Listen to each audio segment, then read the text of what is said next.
El reloj marcaba las 11:50 p.m. del 31 de diciembre. El aire en la sala de estar vibraba con esa falsa alegría de las fiestas forzadas, una mezcla del aroma dulzón del pino y el perfume caro de mi nuera, Carla. Había cerca de 10 invitados, amigos de mi hijo Sebastián, todos sosteniendo copas de champán, esperando la cuenta regresiva.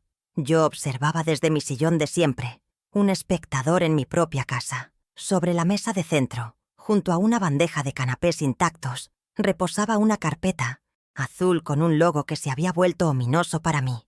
Vidal Propiedades. Contenía la ficción legal que habían construido para despojarme, el supuesto contrato de renta que me exigían. Sebastián se me acercó, su movimiento cortando el murmullo de la habitación. Su rostro, usualmente jovial para sus audiencias, estaba tenso, endurecido por una codicia que ya no se molestaba en ocultar.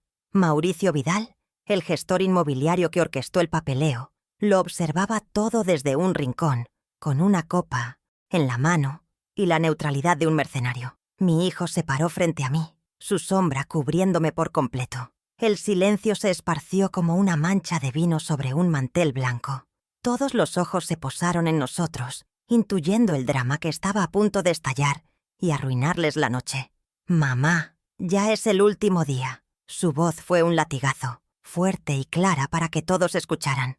«O pagas la renta de una vez, o mañana mismo te vas a la calle. Esto no es un asilo». Cada palabra fue diseñada para humillar, para exhibirme como una carga, una anciana senil e ingrata. Carla, a su lado, no pudo reprimir una sonrisa de pura suficiencia, un destello de victoria en sus ojos. Los invitados, incómodos, bajaron la mirada hacia sus copas, convirtiéndose en cómplices silenciosos de mi ejecución social. ¿Acaso esperaban que suplicara o que llorara? Sentí el calor subir por mi cuello, pero mi rostro permaneció como una máscara de serenidad. Levanté la vista y lo miré directamente a los ojos, a mi único hijo, el hombre por el que había sacrificado todo. Dejé que el silencio se prolongara, que la tensión se volviera insoportable para todos, menos para mí. En ese abismo de quietud, tomé una decisión. No habría lágrimas, no habría gritos, solo habría consecuencias. Con una calma que lo descolocó por completo, asentí levemente y respondí. Mi voz apenas un susurro, pero tan cortante como el cristal roto. «Entendido, Sebastián. Feliz año». Su rostro se contrajo en una mueca de confusión. Esperaba una pelea, una escena que lo validara como la víctima de una madre difícil. Pero mi sumisión aparente lo dejó sin guión.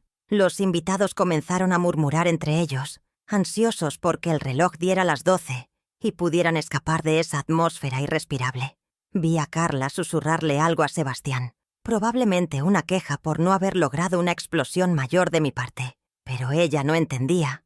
El silencio no es debilidad. A veces es simplemente el tiempo que una necesita para apuntar el arma con precisión. La cuenta regresiva comenzó, forzada y sin alegría.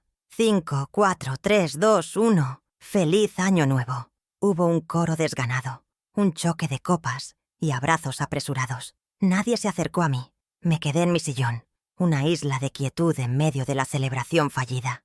En menos de 15 minutos, la casa se vació. Las excusas fueron vagas, un compromiso temprano, un niño que cuidar. La verdad era que nadie quería quedarse a presenciar el entierro de una familia. Sebastián y Carla ni siquiera se despidieron. Cuando la última puerta se cerró, el silencio que quedó era diferente. Era pesado, denso, lleno de palabras no dichas y deudas no cobradas. Caminé lentamente por la sala, recogiendo las copas abandonadas. Mi reflejo en la oscura ventana me mostró a una mujer de 68 años, con el cabello plateado y arrugas que contaban historias. Pero mis ojos no reflejaban derrota, reflejaban una claridad helada, una resolución forjada en el fuego de la humillación pública. Mi plan comenzó a tomar forma en ese preciso instante, no con furia, sino con la metódica precisión de la contadora que siempre fui. Subí a mi habitación, el único espacio de la casa que todavía sentía como mío. Cerré la puerta y me apoyé en ella, respirando hondo por primera vez en horas. El eco de las palabras de Sebastián, «¿Te vas a la calle?», rebotaba en mi mente, pero ya no dolían. Se habían convertido en combustible. Me pregunté si realmente creían que los ahorros de 40 años de trabajo eran inagotables, o si pensaban que mi amor era incondicional a costa de mi propia dignidad. Se equivocaban. Habían subestimado mi memoria y, sobre todo, mi capacidad para la paciencia estratégica. Mi mente viajó hacia atrás, no con nostalgia, sino buscando pruebas, catalogando sacrificios como un auditor revisa un libro de contabilidad. Me vi a mí misma en 1995, con 20 años menos, de pie bajo las luces fluorescentes de una fábrica textil. El olor a cloro y a tela mojada impregnaba el aire mientras yo operaba la máquina de coser en un doble turno. Cada noche, al llegar a casa, contaba los billetes arrugados sobre la mesa de la cocina, sumándolos al pago de la hipoteca de $85,000 de esta misma casa, en la calle Los Fresnos, 124. Fueron 15 años sin fines de semana, sin vacaciones, sin un solo lujo personal. Mis manos se agrietaron y mis hombros se encorvaron, pero cada pago era una victoria, un ladrillo más en el fuerte que estaba construyendo para mi familia, para el futuro de Sebastián. Recuerdo la tarde en que firmé el último cheque. El empleado del banco me felicitó. Sentí un orgullo inmenso, la seguridad de haberle dado a mi hijo un hogar que nadie podría quitarle. Qué ingenua fui al no darme cuenta de que la amenaza no vendría de afuera, sino de adentro. Luego mi memoria saltó al año 2005. Sebastián había sido aceptado en una prestigiosa universidad, pero la matrícula del último año era una montaña que no podíamos escalar. Sin dudarlo puse a la venta el único objeto de valor sentimental que me quedaba, el viejo auto que había heredado de mi madre. Recuerdo el día que se lo llevaron, la sensación de vacío en el garaje y en mi corazón. Obtuve $22,000 por él, cada centavo transferido directamente a la cuenta de la universidad. Sebastián me abrazó ese día, con lágrimas en los ojos, y me prometió: «Cuando sea un gerente exitoso, mamá, te compraré una casa nueva». La ironía de esa promesa resonaba ahora con una amargura insoportable. No solo no me compró una casa nueva, sino que estaba intentando arrebatarme la que yo había pagado con mis propios huesos y los recuerdos de mi madre. Su éxito gerencial se había traducido en un estilo de vida que no podía permitirse, y yo me había convertido en la cantera de la que extraía los recursos para mantener esa fachada. ¿En qué momento el amor se había convertido en una simple transacción financiera para él? El recuerdo más reciente y doloroso era el de 2018. Carla, mi nuera, decidió que necesitaba una cocina de revista. Hojeaba catálogos de diseño con desdén, hablando de azulejos italianos y encimeras de cuarzo. Sebastián me abordó con su habitual encanto calculado, llamándolo nuestro proyecto familiar. Me convenció de que una ampliación de 40 metros cuadrados aumentaría el valor de nuestra propiedad. Creyendo en la ilusión de esa familia unida, transferí $28,500 de mis ahorros de jubilación directamente a la cuenta de la constructora. Yo firmé el cheque. Carla eligió los azulejos, cuya factura ascendía a 4,215. Mientras ellos supervisaban la obra, yo veía cómo mis años de esfuerzo se convertían en un monumento a su vanidad. Frases como: «Mamá, tú no entiendes de finanzas, déjanoslo a nosotros», se volvieron comunes, un goteo constante de condescendencia que erosionaba mi confianza. Me convencieron de cerrar mi cuenta personal y unir mis finanzas a las suyas, con el pretexto de que era más seguro que nosotros te demos lo que necesites cada mes. No era seguridad. Era aislamiento, era control. Me habían despojado de mi patrimonio y de mi autonomía, pieza por pieza, con una sonrisa en los labios. Esa noche, después de la humillación, la suma de todos esos recuerdos se consolidó en una certeza fría y dura. No era una víctima desamparada, era la principal accionista de esa familia, y había llegado el momento de hacer una auditoría final y disolver la sociedad. Me levanté de la cama y caminé hacia el fondo de mi armario. Detrás de una pila de mantas viejas estaba lo que buscaba, una pequeña caja de metal oxidada, la misma donde mi difunto esposo y yo guardábamos los documentos importantes. La llave, pequeña y fría, todavía colgaba de un clavo en el interior de la puerta del armario. Con manos firmes, abrí la caja. El olor a papel viejo y a tiempo encapsulado llenó el aire. Dentro había certificados de nacimiento, viejas fotografías y, en el fondo, envuelta en una bolsa de plástico, la escritura original de la casa, fechada en 1995. La saqué y la desplegué sobre la cama. El papel estaba amarillento, pero el sello de agua y las firmas eran perfectamente legibles. Patricia León y Alberto León. Mi nombre. La casa siempre fue mía. La había pagado yo, y legalmente seguía siéndolo en su origen. Pero, ¿seguiría a mi nombre después de todas sus manipulaciones? Un nudo de ansiedad y esperanza se formó en mi estómago. Sostuve ese documento como si fuera un arma. Era la piedra angular de mi defensa, la prueba irrefutable de mi sacrificio y mi derecho. Saqué mi teléfono y busqué el número de Norma Aguilar, mi amiga de toda la vida, la única persona que conocía fragmentos de mi historia. Necesitaba una voz amiga, una validación externa antes de sumergirme en la batalla que se avecinaba. Norma contestó al segundo tono. Su voz somnolienta se llenó de preocupación al escuchar la mía. Le conté todo, sin adornos, desde la humillación en la cena hasta el descubrimiento de la escritura. Norma escuchó en silencio, solo interrumpiendo con exclamaciones de indignación. «Ese malagradecido», dijo con una furia que me reconfortó. «Patricia, tienes que actuar. No puedes dejar que te hagan esto». Sus palabras fueron el empujón que necesitaba. Al colgar, sentí que una parte del peso se había aligerado. No estaba sola. Y más importante, no estaba loca. Mi indignación era justa, y mis reclamos, legítimos. Mi siguiente llamada fue más difícil. Busqué en mi agenda el número del doctor Ramiro Sosa, un viejo amigo de mi difunto esposo y un abogado de la vieja escuela, de esos que valoran la lealtad por encima de los honorarios. Eran casi las 2 de la mañana, pero sabía que él entendería la urgencia.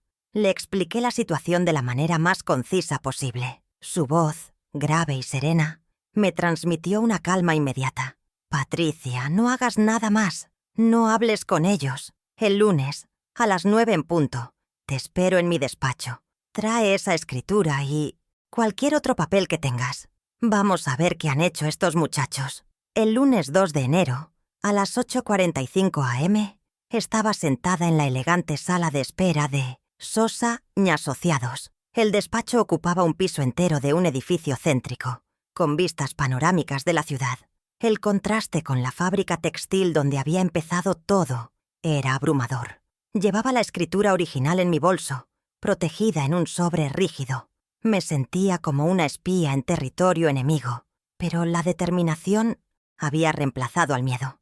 El doctor Sosa me recibió personalmente. Su apretón de manos era firme y tranquilizador. Le expuse los hechos sobre la imponente mesa de caoba de su oficina.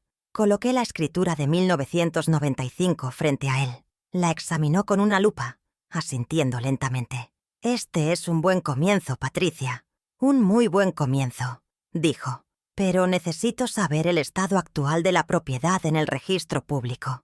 Dame 48 horas. Investigaré qué movimientos se han hecho.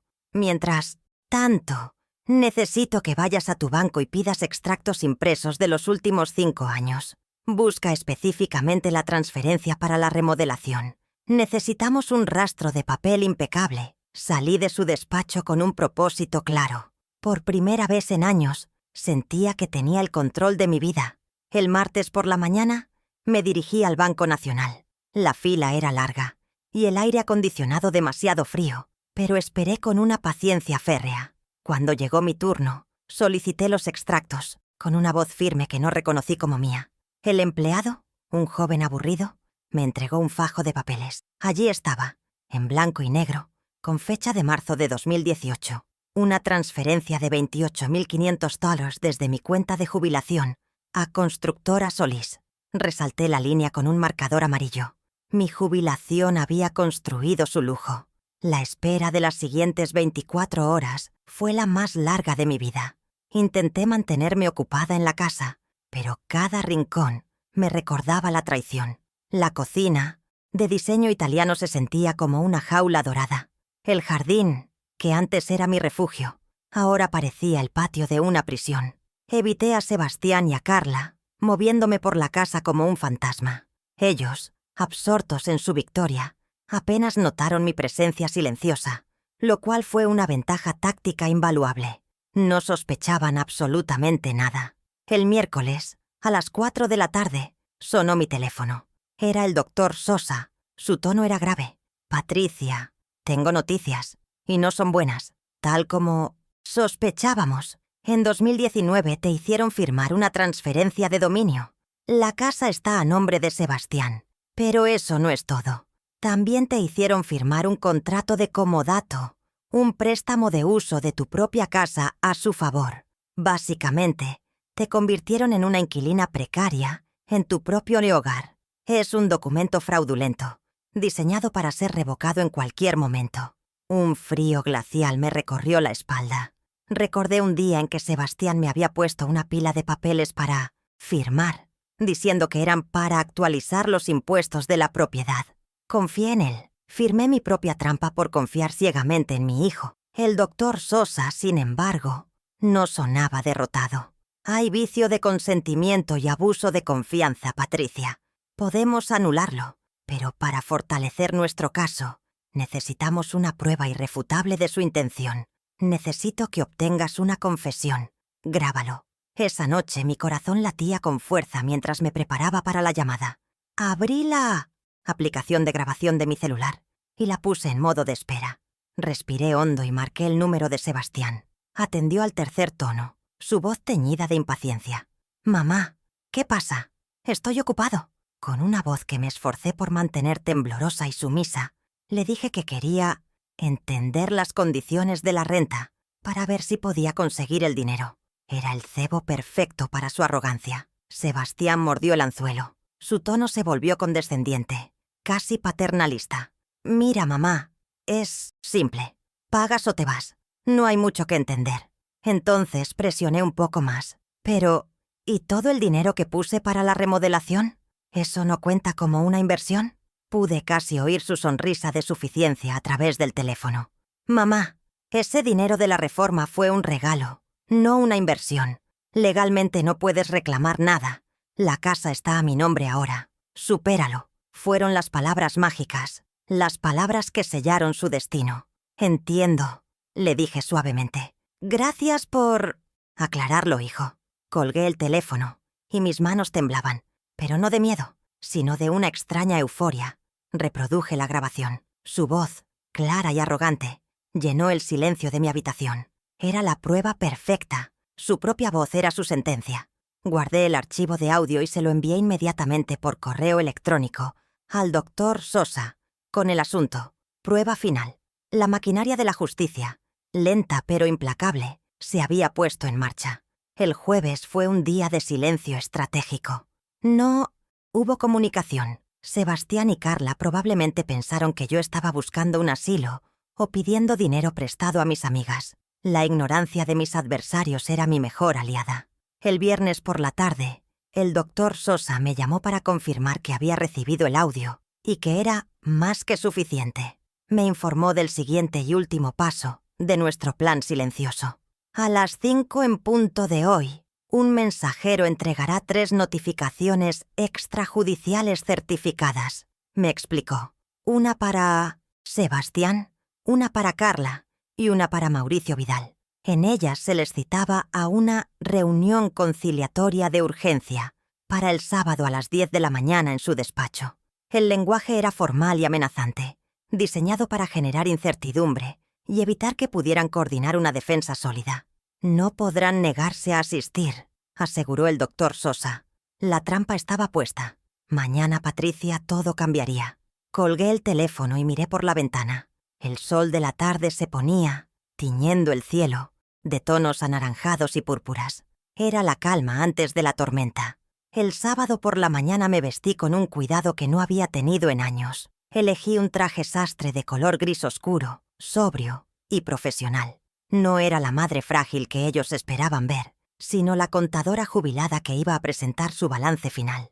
Llegué al despacho de Sosa y Asociados a las 9:45 am. El doctor Sosa me esperaba en la sala de juntas, una habitación imponente con una larga mesa de madera pulida y sillas de cuero negro. Sobre la mesa, Había dispuesto 4 carpetas idénticas, una para cada uno de nosotros. A las 10 en punto, la puerta se abrió. Sebastián, Carla y Mauricio Vidal entraron. Sebastián caminaba con la arrogancia de quien se siente dueño de la situación. Carla lucía un vestido costoso, como si viniera a un evento social. Mauricio, el gestor, parecía ligeramente nervioso. Su sonrisa profesional no llegaba a sus ojos. Se sentaron frente a nosotros, cruzando los brazos en una postura defensiva. La atmósfera era tan tensa que se podría haber cortado con un cuchillo. Sebastián fue el primero en hablar, dirigiéndose directamente al doctor Sosa e ignorándome por completo. «Doctor, espero que esto sea rápido y para formalizar el desalojo. Como puede ver, mi madre no quiere pagar y estamos perdiendo el tiempo». Su voz rezumaba una confianza que estaba a punto de hacerse añicos. El doctor Sosa no respondió de inmediato. Abrió lentamente su carpeta, creando un momento de suspenso teatral. Luego, con un gesto deliberado, sacó el primer documento. Deslizó la escritura original de 1995 sobre la pulida superficie de la mesa, hasta que se detuvo justo frente a Sebastián. «Sebastián, el problema fundamental aquí no es que tu madre no quiera pagar», dijo el doctor Sosa, su voz resonando en el silencio de la sala. «El problema es que le estás cobrando renta a tu madre por una casa que, en su origen y por derecho de sudor y lágrimas, es de ella». Sebastián miró el papel amarillento con desdén, reconociéndolo, pero sin comprender aún la magnitud de lo que estaba sucediendo. Carla soltó una risa corta y despectiva. «Por favor, doctor, ese papel es historia. Es un lindo recuerdo si quiere. La casa está legalmente a nombre de Sebastián. Lo arreglamos todo hace años. ¿No es así, Mauricio?» Mauricio asintió débilmente, evitando la mirada del doctor Sosa. La confianza de Carla era su mayor debilidad. Creía que un papel podía borrar 30 años de historia y sacrificios. Estaba a punto de aprender que la contabilidad emocional, a veces, tiene consecuencias muy reales y muy legales. El doctor Sosa no se inmutó. Con el mismo movimiento pausado, sacó el segundo juego de documentos de su carpeta. Los extractos bancarios impresos. Los deslizó sobre la mesa, justo encima de la escritura. El resaltador amarillo en la transferencia de $28.500 brillaba bajo las luces de la sala. «Aquí figura el pago que la señora Patricia hizo desde su cuenta de jubilación para la remodelación de la cocina. Según la ley, eso no es un regalo, Sebastián. Es una inversión documentada en la propiedad, lo que le otorga derechos económicos sobre ella, independientemente de a nombre de quién esté». El color desapareció del rostro de mi hijo. Pude ver cómo su mente trabajaba a toda velocidad, tratando de encontrar una salida, una excusa. Miró a Mauricio en busca de ayuda, pero el gestor inmobiliario estaba fascinado por un punto invisible en la alfombra. Carla abrió la boca para protestar, pero por primera vez las palabras no le salieron. El castillo de naipes que habían construido con tanto esmero comenzaba a tambalearse peligrosamente, y esto era solo el principio del vendaval que se avecinaba.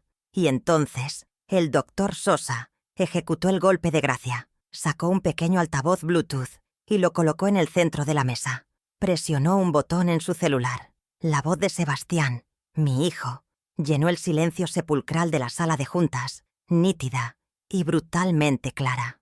«Mamá, ese dinero de la reforma fue un regalo, no una inversión. Legalmente no puedes reclamar nada. La casa está a mi nombre ahora. Supéralalo». La grabación terminó. El silencio que siguió fue absoluto, pesado, asfixiante. Mauricio Vidal pareció hundirse físicamente en su silla, como si deseara que la tierra se lo tragara. El doctor Sosa dejó que el impacto de la grabación se asentara por un momento. Luego, con la calma de un juez dictando sentencia, expuso las consecuencias. «Primero», comenzó, mirando directamente a Sebastián, «este contrato de comodato, basado en el engaño, se anula inmediatamente por vicio de consentimiento y abuso de confianza. Tienen 30 días naturales a partir de hoy para desalojar la propiedad de la calle Los Fresnos 124. Ni un día más». La palabra desalojar golpeó a Sebastián como un puñetazo en el estómago. «Segundo», continuó el doctor Sosa, su voz sin inflexiones. Esta mañana, a primera hora, hemos presentado una medida cautelar ante el juzgado para congelar la cuenta conjunta donde se deposita la pensión de mi clienta y donde ustedes administraban sus ahorros. A partir de este preciso instante, ya no tienen acceso a su dinero. La señora Patricia recupera el control total de sus finanzas. Carla ahogó un grito. Su rostro pasó de la incredulidad a la desesperación. La fuente de su lujoso estilo de vida se había secado de un plumazo. Y tercero, concluyó el doctor Sosa, guardando sus papeles con una finalidad escalofriante. Para su información y para garantizar la protección de los bienes de mi clienta, un cerrajero se encuentra en la propiedad en este preciso momento, cambiando todas las cerraduras. No podrán volver a entrar. Sus pertenencias personales serán debidamente inventariadas y podrán retirarlas con supervisión la próxima semana, previa cita. El jaque mate era total. Les había quitado el techo, el dinero y el acceso. Todo en menos de 5 minutos. Fue entonces cuando Carla finalmente explotó. La máscara de sofisticación se hizo añicos, revelando la cruda desesperación que había debajo. Se puso de pie de un salto, golpeando la mesa con las manos. «¡No puedes hacernos esto!», gritó, su voz aguda y estridente, señalándome con un dedo tembloroso. «Somos tu familia». La palabra familia salió de su boca como un insulto, una última y patética carta que intentaba jugar en una partida que ya había perdido de forma aplastante. Por primera vez en toda la reunión, hablé. Mi voz era tranquila, pero cargaba con el peso de años de decepción. Los miré a los dos, a mi hijo y a su esposa, y les dije la verdad que había estado guardando. La familia no despoja, Carla. La familia no humilla. La familia no roba. Ustedes eligieron ser mis inquilinos cuando me exigieron una renta por mi propia casa. Y ahora, simplemente, el contrato se terminó. Me levanté de mi silla. Mi movimiento fue una señal para el doctor Sosa de que la reunión había concluido. Salimos de la sala de juntas, dejándolos atrás en medio de mitos ciencies, las ruinas de sus planes. No miré hacia atrás. No necesitaba ver sus rostros derrotados. En el ascensor, el doctor Sosa me entregó un sobre. Dentro había un juego de llaves nuevas. «Bienvenida a casa, Patricia», dijo con una sonrisa amable. Sentí el peso frío del metal en mi mano. No eran solo llaves, eran el símbolo de mi libertad recuperada, de mi dignidad restaurada. El viaje de regreso a casa fue silencioso, pero esta vez el silencio era de paz. Un mes después, la casa respira de nuevo. El silencio ya no es pesado ni opresivo. Es sereno. Sus muebles caros y sus objetos impersonales han desaparecido, dejando espacios que ahora lleno con mis propias cosas. El reloj marcaba las 11:50 p.m. del 31 de diciembre. El aire en la sala de estar vibraba con esa falsa alegría de las fiestas forzadas, una mezcla del aroma dulzón del pino navideño y el perfume caro de mi nuera, Carla. Había cerca de 10 invitados, amigos de mi hijo Sebastián, todos sosteniendo copas de champán, esperando la cuenta regresiva. Yo observaba desde mi sillón de siempre, una espectadora silenciosa en mi propia casa, la que había pagado con 40 años de mi vida. Sobre la mesa de centro, junto a una bandeja de canapés intactos, reposaba una carpeta azul con un logo que se había vuelto ominoso para mí.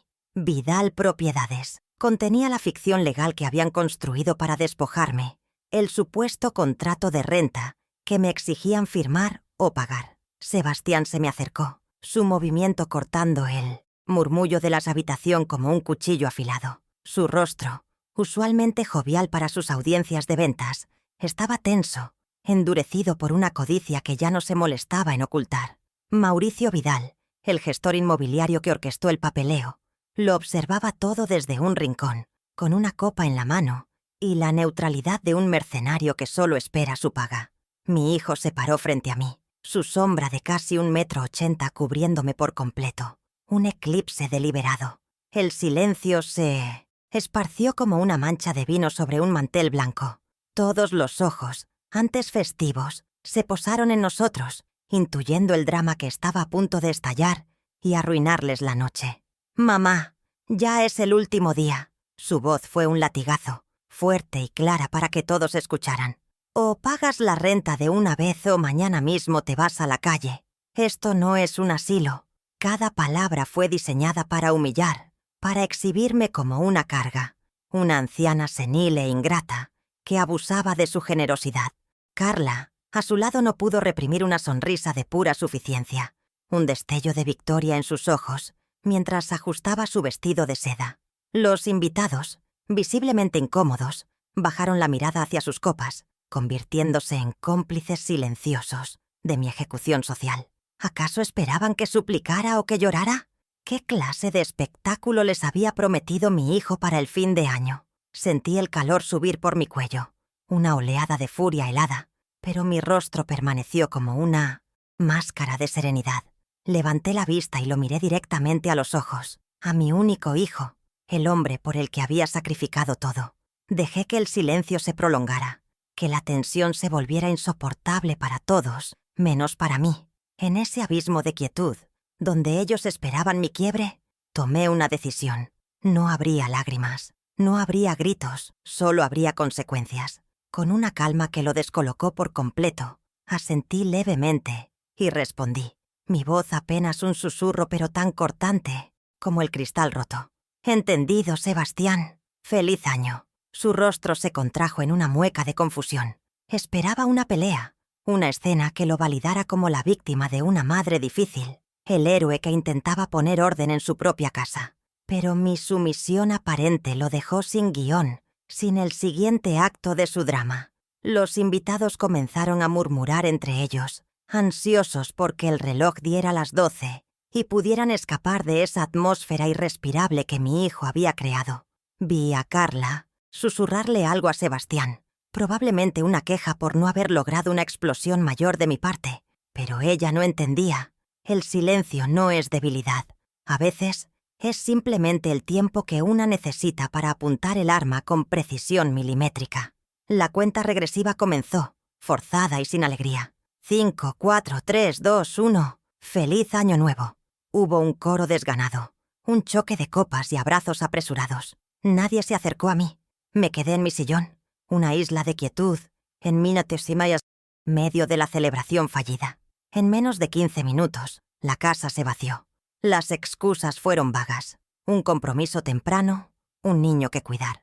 La verdad era que nadie quería quedarse a presenciar el entierro de una familia. Sebastián y Carla ni siquiera se despidieron. Simplemente desaparecieron escaleras arriba, probablemente a celebrar su supuesta victoria en la privacidad de su dormitorio, ignorando a la mujer que les había dado el techo bajo el que dormían. Cuando la última puerta se cerró, el silencio que quedó era diferente. Era pesado, denso, lleno de palabras no dichas y deudas no cobradas. Caminé lentamente por la sala, recogiendo las copas abandonadas con sus restos de champán tibio. Mi reflejo en la oscura ventana me mostró a una mujer de 68 años, con el cabello plateado y arrugas que contaban historias de sacrificio. Pero mis ojos no reflejaban derrota, reflejaban una claridad helada, una resolución forjada en el fuego de la humillación pública. Mi plan comenzó a tomar forma en ese preciso instante, no con furia, sino con la metódica precisión de la contadora que siempre fui. La auditoría final de mi vida había comenzado. Subí a mi habitación, el único espacio de la casa que todavía sentía como mío. Cerré la puerta y me apoyé en ella, respirando hondo por primera vez en horas. El eco de las palabras de Sebastián, «Te vas a la calle», rebotaba en mi mente, pero ya no dolían, se habían convertido en combustible. Me pregunté si realmente creían que los ahorros de 40 años de trabajo eran inagotables, o si pensaban que mi amor era incondicional a costa de mi propia dignidad. Se equivocaban, habían subestimado mi memoria y, sobre todo, mi capacidad para la paciencia estratégica. Mi mente viajó hacia atrás, no con nostalgia, sino buscando pruebas, catalogando sacrificios como un auditor revisa un libro de contabilidad. La primera parada de mi memoria fue en 1995. Me vi a mí misma, con 20 años menos, de pie bajo las luces fluorescentes de una fábrica textil. El olor a cloro y a tela mojada impregnaba el aire, mientras yo operaba la máquina de coser en un doble turno casi permanente. Cada noche, Al llegar a casa, mis manos entumecidas por la vibración contaban los billetes arrugados sobre la mesa de la cocina, sumándolos al pago de la hipoteca de $85,000 de esta misma casa, en la calle Los Fresnos, 124. Mi difunto esposo y yo habíamos hecho el pago inicial, pero fue mi esfuerzo el que la saldó por completo tras su partida. Fueron 15 años sin fines de semana, sin vacaciones, sin un solo lujo personal que no fuera ver a Sebastián crecer con un techo seguro sobre su cabeza. Mis manos se agrietaron y mis hombros se encorvaron bajo el peso de la responsabilidad, pero cada pago mensual era una victoria, un ladrillo más en el fuerte que estaba construyendo para mi familia, para el futuro de mi hijo. Recuerdo la tarde en que firmé el último cheque. El empleado del banco me felicitó con una sonrisa formal. Sentí un orgullo inmenso, la seguridad de haberle dado a mi hijo un hogar que nadie podría quitarle.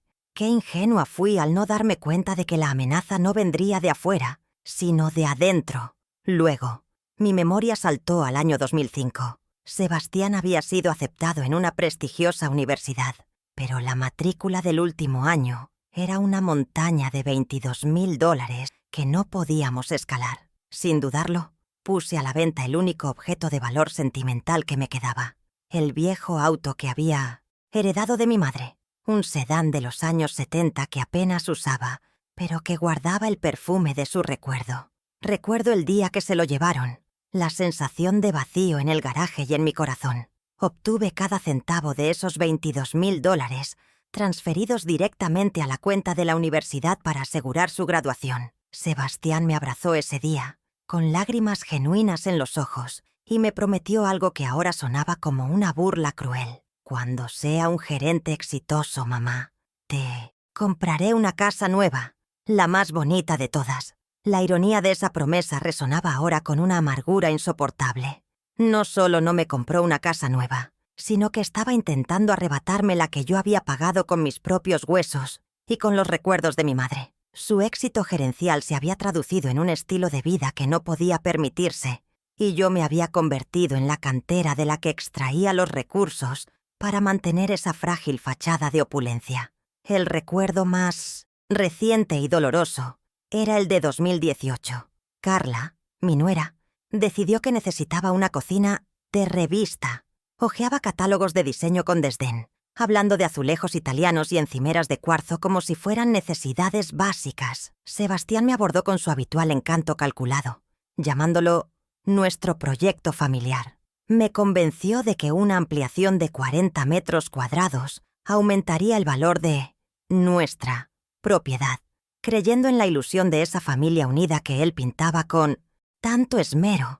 Transferí $28,500 de mis ahorros de jubilación directamente a la cuenta de la constructora. Yo firmé el cheque.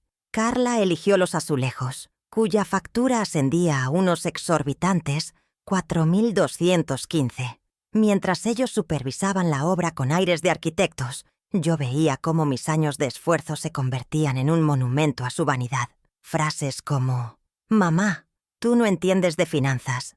Déjanoslo a nosotros», se volvieron comunes. Un goteo constante de condescendencia que erosionaba mi confianza y mi autonomía. Me convencieron de cerrar mi cuenta personal y unir mis finanzas a las suyas, con el pretexto de que era más seguro que nosotros te demos lo que necesites cada mes. No era seguridad, era aislamiento, era control. Me habían despojado de mi patrimonio y de mi independencia financiera, pieza por pieza, con una sonrisa en los labios y palabras de supuesto cariño. Esa noche, después de la humillación, la suma de todos esos recuerdos se consolidó en una certeza fría y dura. No era una víctima desamparada a la que el destino había tratado mal. Era la principal accionista de esa familia, la inversionista fundadora, y había llegado el momento de hacer una auditoría final y disolver la sociedad de manera irrevocable. Cada sacrificio, cada centavo, cada hora de trabajo extra no había sido un regalo, sino una inversión en un proyecto que había resultado ser un fraude. Y como buena contadora, sabía que todo fraude deja un rastro de papel que, tarde o temprano, sale a la luz. Me levanté de la cama. Mi cuerpo ya no sentía el peso de la edad, sino el impulso de una misión. Caminé hacia el fondo de mi armario, un lugar que ellos nunca se molestarían en revisar. Detrás de una pila de mantas viejas estaba lo que buscaba, una pequeña caja de metal oxidada, la misma donde mi difunto esposo y yo guardábamos los documentos importantes. La llave, pequeña y fría, todavía colgaba de un clavo en el interior de la puerta del armario, exactamente donde la dejé hace más de una década. Mis manos no temblaron al tomarla. El miedo se había ido, reemplazado por una claridad absoluta. La partida de ajedrez apenas comenzaba, y yo conocía el tablero mejor que nadie. Con manos firmes, abrí la caja. El olor a papel viejo y a tiempo encapsulado llenó el aire de mi habitación. Un aroma a promesas olvidadas y a verdades enterradas. Dentro, bajo certificados de nacimiento y viejas fotografías en blanco y negro, estaba lo que buscaba, envuelto en una bolsa de plástico para protegerlo de la humedad y del olvido. La saqué y la desplegué sobre la cama con el cuidado de un arqueólogo que desentierra un artefacto sagrado. Era la escritura original de la casa, fechada en 1995. La primera prueba, la piedra angular de mi reclamo. El documento que probaba que yo no era una inquilina, sino la fundadora de ese reino que ahora intentaban usurparme. El papel estaba amarillento por el paso de 28 años, pero el sello de agua del notario y las firmas eran perfectamente legibles. Allí estaban, trazadas con tinta azul que el tiempo no había logrado borrar. Patricia León y Alberto León. Mi nombre. La casa siempre fue mía, pagada con mi sudor y las horas que le robé a mi propio descanso. Sostuve ese documento como si fuera un arma, la prueba irrefutable de mi sacrificio y mi derecho inalienable. Un nudo de ansiedad y esperanza se formó en mi estómago, una pregunta helada que lo empañaba todo. Había sido mía en su origen, pero ¿seguiría a mi nombre? ¿Después de todas sus manipulaciones financieras y legales? ¿O había firmado mi propia expropiación sin siquiera saberlo? Necesitaba una voz amiga, una validación externa antes de sumergirme en la batalla que se avecinaba. Busqué el número de Norma Aguilar, mi amiga de toda la vida, la única persona que conocía fragmentos de mi historia. Contestó al segundo tono. Su voz somnolienta se llenó de preocupación al escuchar la mía. Le conté todo, sin adornos, desde la humillación en la cena hasta el descubrimiento de la escritura. Norma escuchó en silencio, solo interrumpiendo con exclamaciones de indignación. «¡Ese malagradecido!», dijo con una furia que me reconfortó. «Patricia, tienes que actuar. No puedes dejar que te hagan esto». Sus palabras fueron el empujón que necesitaba. Al colgar, no estaba sola. Mi indignación era justa y mis reclamos legítimos. Mi siguiente llamada fue al doctor Ramiro Sosa, un viejo amigo de mi difunto esposo y un abogado de la vieja escuela. Eran casi las 2 de la mañana, pero sabía que entendería la urgencia. «Patricia, no hagas nada más. El lunes, a las 9 en punto, te espero en mi despacho. Trae esa escritura». El lunes 2 de enero, a las 8:45 am, estaba sentada en la elegante sala de espera de Sosa y Asociados. Le expuse los hechos sobre la imponente mesa de caoba de su oficina y le entregué la escritura. La examinó con una lupa, asintiendo lentamente. «Este es un buen comienzo, Patricia, pero necesito saber el estado actual de la propiedad. Dame 48 horas. Mientras tanto, necesito que vayas a tu banco y pidas extractos impresos de los últimos 5 años. Busca la transferencia para la remodelación». El martes por la mañana me dirigí al Banco Nacional. La fila era larga, pero esperé con una paciencia férrea. Cuando llegó mi turno, solicité los extractos con una voz firme que no reconocí como mía. El empleado me entregó un fajo de papeles. Pasé las hojas con dedos temblorosos hasta que la encontré. Allí estaba, en blanco y negro, con fecha de marzo de 2018. Una transferencia de $28.500 desde mi cuenta de jubilación a Constructora Solís. Resalté la línea con un marcador amarillo. Era la segunda prueba, tangible y fría. El rastro del dinero no mentía. Mi jubilación había construido su lujo, y esa transacción no era un regalo. Era una inversión documentada que me otorgaba derechos. La espera de las siguientes 24 horas fue la más larga de mi vida. Me moví por la casa como un fantasma. evitando a Sebastián y a Carla, quienes, absortos en su victoria, apenas notaron mi presencia silenciosa. El miércoles, a las 4 de la tarde, sonó mi teléfono.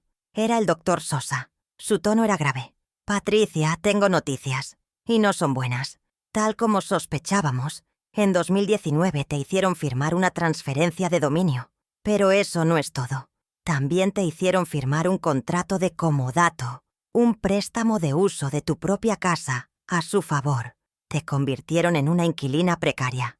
Recordé un día en 1900 que Sebastián me puso una pila de papeles para firmar.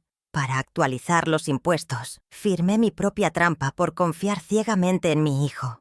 Un frío glacial me recorrió la espalda. Habían planeado cada paso con una crueldad metódica. Sin embargo, el doctor Sosa no sonaba derrotado. Su voz se endureció con determinación. «Hay vicio de consentimiento y abuso de confianza, Patricia. Podemos anularlo. Pero para fortalecer nuestro caso, para que no quede ninguna duda de su mala fe, necesitamos una prueba irrefutable de su intención. Necesito que obtengas una confesión. Grábalo». Colgué el teléfono sintiendo que el aire me faltaba. Me pedía que entrara voluntariamente en la jaula del león, que lo provocara para que mostrara sus garras. Pero el miedo ya no tenía lugar en mí. Solo quedaba espacio para la estrategia. Esa noche mi corazón latía con fuerza mientras me preparaba. Abrí la aplicación de grabación de mi celular y la puse en modo de espera. Respiré hondo y marqué el número de Sebastián. Atendió al tercer tono, su voz teñida de impaciencia. «Mamá, ¿qué pasa? Estoy ocupado». Con una voz que me esforcé por mantener temblorosa y sumisa, le dije que quería entender las condiciones de la renta para ver si podía conseguir el dinero. Era el cebo perfecto para su arrogancia. Apelar a su necesidad de sentirse superior y en control. Sabía que no podría resistirse a explicarme, con condescendencia, las reglas de su pequeño reino. Sebastián mordió el anzuelo. Su tono se volvió paternalista. «Mira, mamá, es simple. Pagas o te vas». Presioné un poco más, con la voz quebrada. «Pero, ¿y todo el dinero que puse para la remodelación? ¿Los $28.500? ¿Eso no cuenta como una inversión?» Pude casi oír su sonrisa de suficiencia a través del teléfono. «Mamá, ese dinero de la reforma fue un regalo, no una inversión. Legalmente no puedes reclamar nada. La casa está a mi nombre ahora. Supéralo». Fueron las palabras mágicas. La confesión explícita y arrogante. La cuarta y más poderosa prueba. Su propia voz era su sentencia. «Entiendo», le dije suavemente. «Gracias por aclararlo, hijo». Colgué y mis manos temblaban, pero no de miedo, sino de una extraña euforia. Reproduje la grabación. Su voz, clara y brutal, llenó el silencio de mi habitación. Guardé el archivo de audio y se lo envié inmediatamente por correo electrónico al doctor Sosa, con el asunto «Prueba final». El viernes por la tarde, él me llamó para confirmar que lo había recibido y que era más que suficiente. Me informó del último paso. «A las 5 en punto de hoy, un mensajero entregará 3 notificaciones certificadas. Una para Sebastián, una para Carla y una para Mauricio Vidal. Los cito a una reunión conciliatoria mañana a las 10. La trampa estaba puesta. Mañana todo cambiaría». El lunes 2 de enero, a las 9 en punto de la mañana, crucé el umbral del despacho Sosa y Asociados. El aire olía a cuero y a justicia antigua, un contraste brutal con el aroma a pino y traición que aún impregnaba mi casa. Llevaba la escritura original en mi bolso. Su peso era a la vez un ancla y un salvavidas. El doctor Ramiro Sosa me recibió con la seriedad de un cirujano antes de una operación delicada. Desplegué el documento amarillento sobre la pulida madera de caoba de su escritorio. Lo examinó con una lupa, en silencio, y tras un largo minuto que pareció una eternidad, levantó la vista. «Esto es el origen, Patricia. La verdad fundamental», dijo. «Pero necesito saber qué capas de mentiras han construido sobre ella. Dame 48 horas para investigar el estado actual de la propiedad en el registro público. No hables con ellos. No hagas nada». Salí de su oficina con un propósito claro. Una lista de tareas que me devolvía a mi esencia de contadora. El doctor Sosa me había pedido realizar una auditoría rápida de mis propios sacrificios. Necesitamos un rastro de papel impecable, Patricia. Cada centavo que les diste, cada transferencia, cada cheque. El dinero no, miente. Y en un juzgado, habla más fuerte que las lágrimas. Sus palabras resonaron en mí. Durante años, había llevado una contabilidad emocional de mis pérdidas, pero ahora tenía que traducirla al único lenguaje que ellos entenderían, el de los números y las pruebas legales. La primera tarea era ir al banco y desenterrar el comprobante de la remodelación, el monumento de $28.500 que había erigido a su vanidad con los ahorros de mi vejez. El martes por la mañana, en la Samoa, sucursal del Banco Nacional, la frialdad del aire acondicionado parecía reflejar el hielo que se había instalado en mi corazón. Esperé mi turno con una paciencia que no sentía, observando la rutina impersonal a mi alrededor. Cuando finalmente estuve frente al joven empleado, mi voz sonó firme y extraña a mis propios oídos al solicitar los extractos de los últimos 5 años. Me entregó un fajo de papeles que olían a tinta fresca. Pasé las páginas con el pulso acelerado hasta que la encontré. Marzo de 2018. Una transferencia de $28.500 desde mi cuenta de jubilación a Constructora Solís. Con un marcador amarillo que llevaba en el bolso, tracé una línea gruesa bajo la transacción. Era una herida abierta en el papel, una prueba irrefutable de que mi jubilación había construido su lujo. Las siguientes 24 horas fueron una lección de autocontrol. Vivir bajo el mismo techo que mis adversarios, sabiendo lo que sabía, fue una prueba de fuego para mi determinación. Me movía por la casa como una sombra, observándolos. Sebastián y Carla, envueltos en la burbuja de su supuesta victoria, apenas notaban mi presencia. Él pasaba horas en llamadas de trabajo, proyectando una confianza que pronto se haría añicos. Ella planeaba un viaje a la playa, mostrando en su tableta fotos de resorts de lujo. Su ignorancia era mi mejor camuflaje, su arrogancia, la cuerda con la que ellos mismos se estaban atando. No sospechaban que, en el silencio de mi habitación, yo estaba afilando la espada, que pronto caería sobre sus cuellos. El miércoles, a las 4 de la tarde, mi teléfono sonó. Era el doctor Sosa. Su voz era grave, desprovista de cualquier consuelo. «Patricia, tengo noticias, y son peores de lo que imaginábamos». Hizo una pausa. «Tal como sospechábamos, en 2019 te hicieron firmar una transferencia de dominio. La casa está legalmente a nombre de Sebastián». Sentí que el suelo se abría bajo mis pies, pero continuó. «Y eso no es todo. También firmaste un contrato de comodato, un préstamo de uso de tu propia casa a su favor. Te convirtieron legalmente en una inquilina precaria». Recordé entonces una tarde, una pila de papeles que Sebastián me dio a firmar para actualizar los impuestos. Confié, firmé mi propia sentencia, mi propia trampa, por el simple hecho de ser su madre. El golpe fue brutal, pero la voz del doctor Sosa me ancló a la realidad, transformando la desesperación en estrategia. «El documento es fraudulento, Patricia. Hay vicio de consentimiento y un claro abuso de confianza. Podemos anularlo». Su tono se volvió más afilado. «Pero para que nuestro caso sea inexpugnable, para que no quede ni una sola sombra de duda sobre su mala fe, necesitamos una prueba irrefutable de su intención. Necesito que obtengas una confesión. Grábalo». Colgué el teléfono. La petición era monstruosa. Debía provocar a mi propio hijo para que confesara su traición, para que me entregara el arma con la que yo misma lo ejecutaría. Pero el amor que sentía por el hijo que fue ya no podía proteger al hombre en que se había convertido. Esa misma noche me encerré en mi habitación. El corazón me martilleaba en el pecho, pero mis manos estaban firmes. Abrí la aplicación de grabación de mi celular y la dejé en espera sobre la mesita de noche. Respiré hondo varias veces, ensayando el papel que debía interpretar, el de la madre derrotada, confundida, suplicante. Tenía que sonar lo suficientemente vulnerable como para inflar su ego, para que bajara la guardia y se regodeara en su poder. Cada fibra de mi ser se rebelaba contra esa humillación autoimpuesta, pero sabía que era el último sacrificio necesario. Marqué su número, y mientras sonaba, me convertí en la anciana frágil que ellos creían que era. La función estaba a punto de comenzar. Sebastián contestó al tercer tono, su voz cargada de impaciencia. «Mamá, ¿qué pasa? Estoy ocupado». Con un hilo de voz temblorosa, le dije que solo quería entender las condiciones de la renta para ver si podía conseguir el osimencios, dinero. El cebo funcionó. Su tono se suavizó, volviéndose condescendiente. «Mira, mamá, es simple. ¿Pagas o te vas?» Entonces, lancé el anzuelo final. «Pero, ¿y todo el dinero que puse para la remodelación?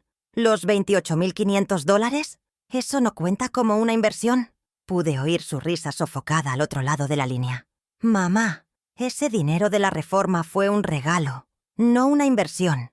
Legalmente no puedes reclamar nada. La casa está a mi nombre ahora. Supéralo». Colgué. La grabación estaba hecha. Su propia voz era su sentencia. Con los dedos aún temblorosos por la adrenalina y el dolor, adjunté el archivo de audio a un correo electrónico y lo envié al doctor Sosa. El asunto era simple y definitivo. Prueba final. El resto del jueves transcurrió en un silencio denso y expectante. Sebastián y Carla seguían con sus vidas, ajenos a la red que se cerraba a su alrededor. Los observaba desde la distancia, ya no como una madre herida, sino como una estratega que contempla el tablero justo antes del jaque mate. Cada movimiento que hacían, cada risa despreocupada, cada plan que susurraban, era un eco en un mundo que estaba a punto de desaparecer para ellos. Estaban viviendo sus últimas horas de paz y no tenían la menor idea. El viernes por la tarde, a las 5 en punto, sonó mi teléfono. Era el doctor Sosa. Su voz era ahora la de un general dando la orden final. «Patricia, el audio es perfecto. Es más que suficiente». Me explicó el último paso de nuestro plan silencioso. «En minutos y en nota.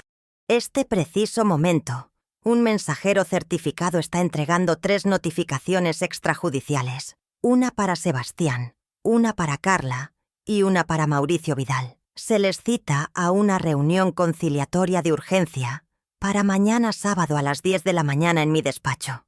El lenguaje era formal, legal e intimidante, diseñado para generar pánico e impedir que pudieran coordinar una defensa. La trampa estaba puesta. Mañana todo cambiaría.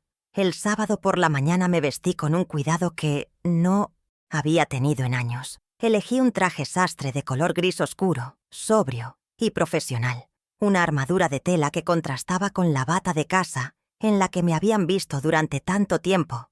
No era la madre frágil que ellos esperaban ver, sino la contadora jubilada que iba a presentar su balance final. La auditoría de una vida de sacrificios. Llegué al despacho de Sosa & Asociados a las 9:45 am, 15 minutos antes de la hora pactada. El doctor Sosa me esperaba en la sala de juntas, una habitación imponente con una larga mesa de madera pulida y sillas de cuero negro que olían a poder y a decisiones irrevocables. Sobre la mesa había dispuesto 4 carpetas idénticas, preparadas como expedientes para un juicio. Una para cada uno de nosotros. A las 10 en punto la puerta se abrió. Sebastián, Carla y Mauricio Vidal entraron. Sebastián caminaba con la arrogancia de quien se siente dueño de la situación, como si viniera a una simple formalidad. Carla lucía un vestido costoso y un maquillaje impecable, como si asistiera a un evento social en lugar de a su propia rendición de cuentas. Mauricio, el gestor, parecía ligeramente nervioso. Su sonrisa profesional no llegaba a sus ojos y se movía con la cautela de un animal que presiente una trampa. Se sentaron frente a nosotros, cruzando los brazos en una postura defensiva. La atmósfera era tan tensa que se podría haber cortado con un cuchillo. El silencio cargado de acusaciones no dichas y verdades a punto de explotar. Sebastián fue el primero en hablar, dirigiéndose directamente al doctor Sosa e ignorándome por completo, como si yo fuera un mueble más en la habitación. «Doctor, espero que esto sea rápido y para formalizar el desalojo. Como puede ver, mi madre no quiere pagar y estamos perdiendo el tiempo». Su voz rezumaba una confianza que estaba a punto de hacerse añicos contra la dura realidad de los hechos. El doctor Sosa no respondió de inmediato. Abrió lentamente su carpeta, creando un momento de suspenso, teatral, dejando que la arrogancia de mi hijo colgara en el aire, expuesta y ridícula. Luego, con un gesto deliberado, sacó el primer documento, la primera piedra que derrumbaría su castillo de mentiras. Deslizó la escritura original de 1995 sobre la pulida superficie de la mesa, hasta que se detuvo justo frente a Sebastián. El papel amarillento parecía frágil, pero su contenido era indestructible. «Sebastián, el problema fundamental aquí no es que tu madre no quiera pagar», dijo el doctor Sosa, su voz resonando en el silencio de la sala con la gravedad de un juez. «El problema es que le estás cobrando renta a tu madre por una casa que, en su origen y por derecho de sudor y lágrimas, es de ella». Sebastián miró el papel con desdén, reconociéndolo, pero sin comprender aún la magnitud de lo que estaba sucediendo. La verdad era un sol demasiado brillante, y él todavía intentaba protegerse los ojos de su luz. Carla soltó una risa corta y despectiva, un sonido agudo y desagradable en la solemnidad de la sala. «Por favor, doctor, ese papel es historia. Es un lindo recuerdo si quiere.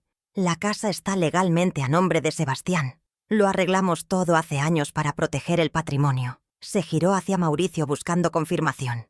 «¿No es así, Mauricio?». El gestor asintió débilmente, evitando la mirada penetrante del doctor Sosa. La confianza de Carla era su mayor debilidad. Creía que un papel firmado bajo engaño podía borrar 30 años de historia y sacrificios. Estaba a punto de aprender que la contabilidad emocional a veces tiene consecuencias muy reales y, sobre todo, muy legales. El doctor Sosa no se inmutó ante la interrupción. Con el mismo movimiento pausado y metódico, sacó el segundo juego de documentos de su carpeta.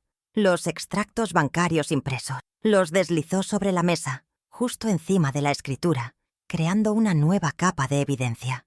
El resaltador amarillo en la transferencia de $28.500 brillaba bajo las luces de la sala como una cicatriz. «Aquí figura el pago que la señora Patricia hizo desde su cuenta de jubilación para la remodelación de la cocina. Según la ley, eso no es un regalo, Sebastián. Es una inversión documentada en la propiedad, lo que le otorga derechos económicos sobre ella, independientemente de a nombre de quién esté». El color desapareció del rostro de mi hijo. Pude ver cómo su mente trabajaba a toda velocidad, tratando de encontrar una salida, una excusa, una nueva mentira para cubrir la anterior. Miró a Mauricio en busca de ayuda, pero el gestor inmobiliario estaba fascinado por un punto invisible en la alfombra, completamente ausente. Carla abrió la boca para protestar, pero por primera vez en mucho tiempo, las palabras no le salieron. El castillo de naipes que habían construido con tanto esmero comenzaba a tambalearse peligrosamente, y esto era solo el principio del vendaval que se avecinaba. Podía sentir el pánico creciendo en ellos, un olor metálico a miedo y a derrota. Y entonces, el doctor Sosa ejecutó el golpe de gracia. Sacó un pequeño altavoz Bluetooth de su maletín y lo colocó en el centro de la mesa. Presionó un botón en su celular. La voz de Sebastián, mi hijo, llenó el silencio sepulcral de la sala de juntas, nítida y brutalmente clara. «Mamá, ese dinero de la reforma fue un regalo, no una inversión. Legalmente no puedes reclamar nada. La casa está a mi nombre ahora, supéralo». La grabación terminó. El silencio que siguió fue absoluto, pesado, asfixiante. Vi a Mauricio Vidal hundirse físicamente en su silla, como si deseara que la tierra se lo tragara. La propia voz de Sebastián se había convertido en el testimonio irrefutable de su fraude. El doctor Sosa dejó que el impacto de la grabación se asentara por un momento, permitiendo que la vergüenza y el pánico hicieran su trabajo. Luego, con la calma de un juez, dictando una sentencia inevitable, expuso las consecuencias. «Primero», comenzó, mirando directamente a Sebastián, quien ahora tenía la mirada perdida de un hombre ahogándose.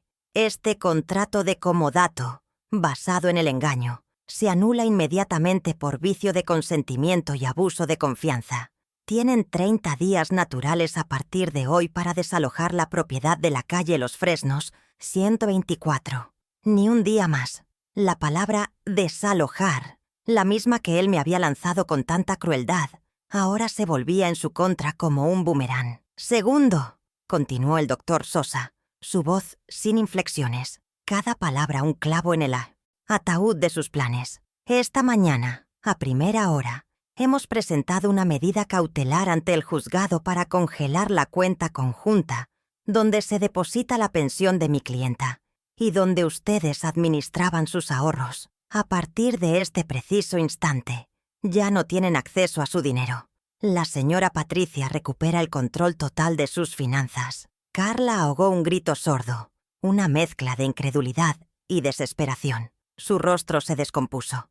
La fuente de su lujoso estilo de vida, de sus viajes y sus vestidos caros, se había secado de un plumazo. Y tercero, concluyó el doctor Sosa, guardando sus papeles con una finalidad escalofriante que sellaba cualquier posibilidad de réplica. Para su información y para garantizar la protección de los bienes de mi clienta, un cerrajero se encuentra en la propiedad en este preciso momento, cambiando todas las cerraduras. No podrán volver a entrar. Sus pertenencias personales serán debidamente inventariadas y podrán retirarlas con supervisión. La próxima semana, previa cita. El jaque mate era total, absoluto e inmediato. Les había quitado el techo, el dinero y el acceso. Todo en menos de 5 minutos, usando nada más que la verdad documentada y su propia y estúpida arrogancia como las armas principales de mi contraataque. La justicia no siempre es ciega. A veces, simplemente, es metódica. Fue entonces cuando Carla finalmente explotó. La máscara de sofisticación y control se hizo añicos, revelando la cruda y fea desesperación que había debajo. Se puso de pie de un salto, golpeando la mesa con las palmas de las manos, un gesto tan vulgar y teatral que contrastaba ridículamente con su vestido de diseñador. «No puedes hacernos esto», gritó, su voz aguda y estridente, señalándome con un dedo tembloroso como si yo fuera la criminal en esta historia. «Somos tu familia». La palabra familia salió de su boca como un insulto, una última y patética carta que intentaba jugar en una partida que ya había perdido de forma aplastante, sin darse cuenta de que esa palabra ya no tenía ningún valor para mí. Por primera vez en toda la reunión, hablé. Mi voz no fue un grito, no fue un reproche, fue tranquila, serena, pero cargaba con el peso de 30 años de decepción y sacrificios unilaterales. Los miré a los dos, a mi hijo, que parecía una estatua de cera, y a su esposa, cuyo rostro estaba contraído por la furia, y les dije la verdad que había estado guardando como un tesoro amargo. La familia no despoja, Carla. La familia no humilla. La familia no roba. Dejé que cada frase se asentara en el aire pesado de la sala. Ustedes eligieron ser mis inquilinos cuando me exigieron una renta por mi propia casa. Y ahora, simplemente, el contrato se terminó. Me levanté de mi silla. Mi movimiento fue una señal para el doctor Sosa de que la reunión había concluido. No había nada más que decir. Mi cuerpo, que había entrado en esa sala sintiéndose viejo y cansado, ahora se sentía erguido, ligero. Había descargado un peso que llevaba cargando por décadas. No les di la satisfacción de una última mirada, de un gesto de triunfo. Simplemente me di la vuelta y caminé hacia la puerta con la dignidad de quien ha ganado no solo una batalla legal, sino una guerra por su propia alma. El silencio que dejé atrás era su problema, su nueva realidad, el vacío que ellos mismos habían cavado con su codicia. Salimos de la sala de juntas, dejándolos atrás en medio de las ruinas de sus planes, sentados ante una mesa llena de papeles que eran la crónica de su propia destrucción. No miré hacia atrás. No necesitaba ver sus rostros derrotados para sentirme victoriosa. Mi victoria no estaba en su humillación, sino en mi propia liberación, en el silencioso y elegante ascensor que nos llevaba de vuelta al mundo real. El doctor Sosa me entregó un sobre de Manila. Dentro, sentí el peso frío y reconfortante del metal. Abrí la solapa y vi un juego de llaves nuevas, brillantes y anónimas. Las llaves de mi casa, las llaves de mi vida. «Bienvenida a casa, Patricia», dijo el doctor Sosa con una sonrisa amable y respetuosa que no había visto en años. Sentí el peso de esas llaves en la palma de mi mano. No eran solo trozos de metal, eran el símbolo de mi libertad recuperada, de mi dignidad restaurada, la prueba tangible de que había recuperado el control. El viaje de regreso a casa fue silencioso, pero esta vez el silencio no era de tensión ni de miedo. Era un silencio de paz, de un capítulo que se cerraba para siempre y de una página en blanco que esperaba ser escrita, solo por mí y para mí. Un mes después, la casa respira de nuevo. El silencio ya no es pesado ni opresivo. Es sereno, como el de una biblioteca o un jardín al amanecer. Sus muebles caros y sus objetos impersonales han desaparecido, retirados bajo la estricta supervisión de un empleado del doctor Sosa. Dejaron espacios vacíos que ahora lleno con mis propias cosas. Mis libros, mis plantas, las fotografías de mis padres y de mi esposo. He vuelto a colocar mi viejo sillón en su lugar de honor junto a la ventana, desde donde veo florecer mis rosales. La comunicación con Sebastián es mínima, a través de mensajes de texto formales y distantes, principalmente para coordinar la entrega de sus últimas pertenencias. Le he transferido una suma final de $5,000, un último gesto, no de amor, sino de cierre. Para que empieces de cero, le escribí. Pero el acceso a mis finanzas, a mi pensión y a mis ahorros está permanentemente cerrado. He establecido un nuevo límite, no de ladrillo y cemento, sino de respeto propio. Él y Carla están viviendo en un pequeño apartamento alquilado al otro lado de la ciudad, enfrentando la dura realidad de vivir de acuerdo a sus verdaderos medios. Una lección que yo, por amor, les había evitado durante demasiado tiempo. A veces, el mayor acto de amor de una madre es dejar que sus hijos enfrenten las consecuencias de sus propias decisiones. Esta tarde, el sol se filtra a través de las hojas de los árboles en mi jardín.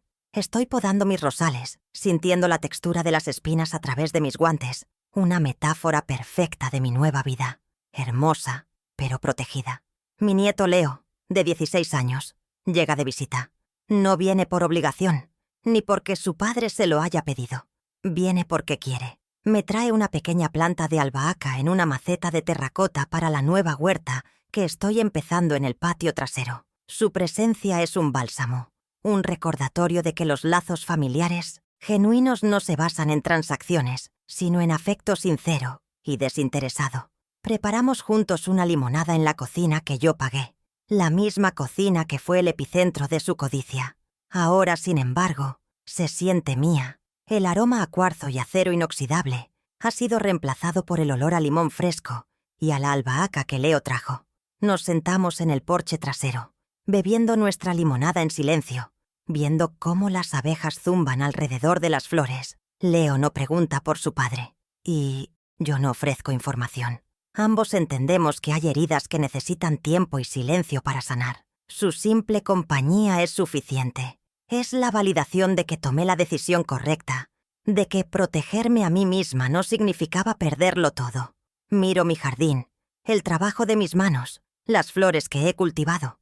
Durante años, creí que mi deber como madre era sostenerlos, ser el cimiento invisible sobre el que ellos construían sus vidas, sin importar el costo para mí. Pensé que mi valor residía en mi capacidad de sacrificio. La humillación de aquella noche de Año Nuevo me enseñó una lección brutal pero necesaria. Mi verdadero deber no era sostenerlos a ellos a cualquier precio. Finalmente entendí que mi único y más sagrado deber era no dejarme caer. Y al levantarme, no solo recuperé una casa, recuperé mi vida entera. El sol comienza a ponerse, tiñendo el cielo de tonos anaranjados y violetas. Leo se despide con un abrazo cálido y una promesa de volver el próximo fin de semana para ayudarme con la huerta. Cierro la puerta y me quedo sola en el silencio de mi hogar recuperado. No hay soledad en este silencio, solo una profunda sensación de paz y de pertenencia. Camino hacia la sala y me siento en mi sillón, el mismo desde el que presencié mi ejecución social. Ahora es mi trono. La casa está en orden, mis finanzas están en orden, mi vida está en orden. La contadora jubilada ha cerrado sus libros. El balance, finalmente, es positivo. Un mes después, la casa respira de la nuevo. El silencio ya no es pesado ni opresivo. Es sereno, como el de una biblioteca o un jardín al amanecer. Sus muebles caros y sus objetos impersonales han desaparecido, retirados bajo la estricta supervisión de un empleado del doctor Sosa, quien inventarió cada artículo con una frialdad profesional que me resultó extrañamente reconfortante. Dejaron espacios vacíos que ahora lleno con mis propias cosas, las que habían sido relegadas a mi habitación, mis libros de contabilidad antiguos, mis plantas de interior que por fin reciben la luz del sol, y las fotografías enmarcadas de mis padres y de mi esposo, Alberto. He vuelto a colocar mi viejo sillón de lectura en su lugar de honor junto a la ventana, desde donde ahora veo florecer mis rosales sin la sombra de la amargura. La comunicación con Sebastián se ha reducido a lo esencial, un intercambio de mensajes de texto tan formales y distantes que podrían ser entre dos extraños negociando los términos de una rendición. Le he transferido una suma final de $5,000, un último gesto que no fue de amor, sino de cierre definitivo, un finiquito a una relación de dependencia tóxica. «Para que empieces de cero», le escribí, sin esperar respuesta. El acceso a mis finanzas, a mi pensión y a los ahorros de toda mi vida está ahora permanentemente cerrado para él. He establecido un nuevo límite, no de ladrillo y cemento, sino de respeto propio. Él y Carla están viviendo en un pequeño apartamento alquilado, al otro lado de la ciudad, enfrentando la dura realidad de vivir de acuerdo a sus verdaderos medios, una lección que yo, por un amor mal entendido, les había evitado durante demasiado tiempo. Mi rutina se ha transformado por completo. Ya no me despierto con la ansiedad de tener que complacer o evitar a alguien en mi propia casa. Ahora, el sol me saluda cada mañana y me levanto para cuidarme a mí. Paso las horas en mi jardín, podando mis rosales con una precisión que había olvidado que poseía. Siento la textura de las espinas a través de mis guantes, una metáfora perfecta de mi nueva vida, hermosa pero protegida, capaz de defenderse. Cada flor que florece se siente como una pequeña victoria personal, un testimonio de que la vida puede renacer, incluso después del invierno más crudo. He reemplazado el sonido de sus discusiones y sus exigencias por el canto de los pájaros y el murmullo del viento entre las hojas. Esta tarde, el sol se filtra a través de las ramas de los árboles, pintando manchas doradas en el césped. Mi nieto Leo, de 16 años, llega de visita. No viene por obligación, ni porque su padre se lo haya pedido en un intento de manipulación. Viene porque quiere, porque nuestra relación se ha construido sobre un terreno diferente, uno de afecto genuino y respeto mutuo. Me trae un regalo, una pequeña planta de albahaca en una maceta de terracota para la nueva huerta que estoy empezando en el patio trasero. Su sonrisa es sincera, sus ojos no guardan juicios, su presencia es un bálsamo, un recordatorio de que los lazos familiares verdaderos no se basan en transacciones financieras, sino en momentos compartidos y en un cariño desinteresado. Preparamos juntos una limonada en la cocina que yo pagué, la misma cocina que fue el epicentro de su codicia y un monumento a su vanidad. Ahora, sin embargo, se siente completamente mía. El recuerdo del frío cuarzo y el acero inoxidable ha sido reemplazado por el aroma cítrico de los limones frescos y el perfume herbal de la albahaca que Leo trajo. Mientras exprimimos los limones, hablamos de cosas sencillas, de sus clases, de la banda de rock que le gusta, de mis planes para plantar tomates. No hay tensión en el aire, no hay segundas intenciones. Es solo una abuela y su nieto compartiendo una tarde, reclamando un espacio que una vez fue campo de batalla y convirtiéndolo en un refugio de paz y normalidad.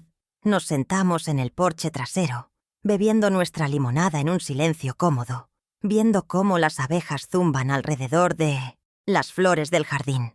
Leo no pregunta por su padre, y yo no ofrezco información.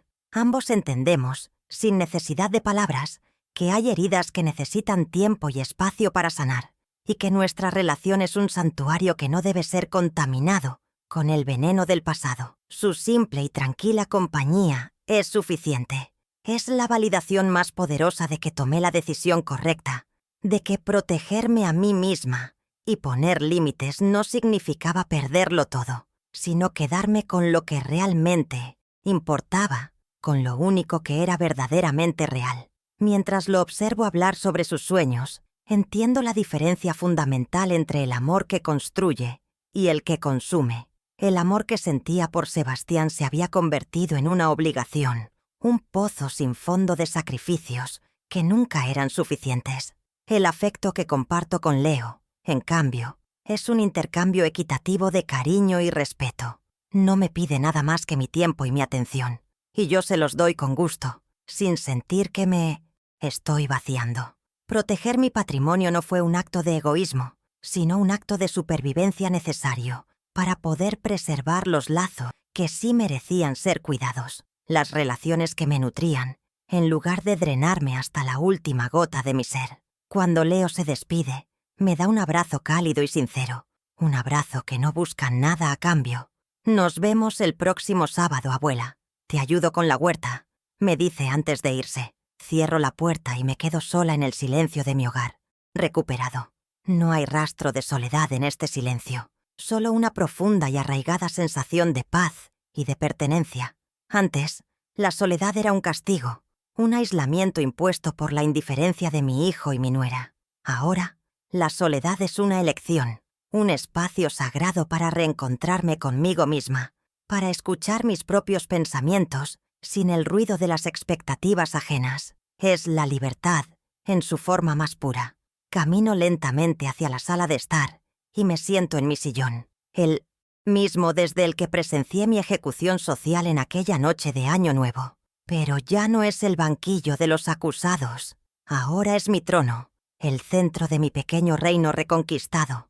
Desde aquí, contemplo un espacio que por fin me refleja. En la pared donde antes colgaba un cuadro abstracto y costoso que Carla había elegido, ahora está mi colección de platos de cerámica pintados a mano. La casa ha dejado de ser un escaparate para los demás y se ha convertido en el espejo de mi alma. Cada rincón cuenta mi historia, no la historia de la mujer que ellos querían que fuera. Pienso en todos los años que pasé, creyendo que el sacrificio era la máxima expresión del amor maternal. Me convencí a mí misma de que ser una buena madre significaba desaparecer, poner las necesidades de mi hijo por encima de las mías, incluso por encima de mi propia dignidad. Esa creencia me convirtió en una cómplice silenciosa de mi propio despojo. La humillación de aquella noche fue un despertar brutal, una lección que llegó tarde pero a tiempo. Me enseñó que el amor incondicional no debe ser confundido con la sumisión incondicional, y que una madre que no se respeta a sí misma no puede enseñar a sus hijos el verdadero significado del respeto. El sol comienza a ponerse, tiñendo el cielo de tonos anaranjados y violetas a través de la ventana. Es el final de otro día tranquilo en mi nueva vida. La contadora jubilada que hay en mí no puede evitar hacer un balance final. La casa está en orden. Mis finanzas están seguras. Mi corazón está en paz. He cerrado los libros de una vida de deudas emocionales y he abierto uno nuevo, donde la única persona a la que le debo algo es a mí misma. He aprendido que la verdadera seguridad no reside en un techo o en una cuenta bancaria, sino en la certeza de saber quién eres y en la valentía de defender tu propio valor. El balance, finalmente, es positivo. Miro mis manos, las mismas manos que operaron una máquina de coser durante incontables noches, que firmaron cheques para la educación y los caprichos de otros, que ahora huelen a tierra y a limones. Son manos que han aprendido a construir, a ceder, a perder y finalmente a reclamar.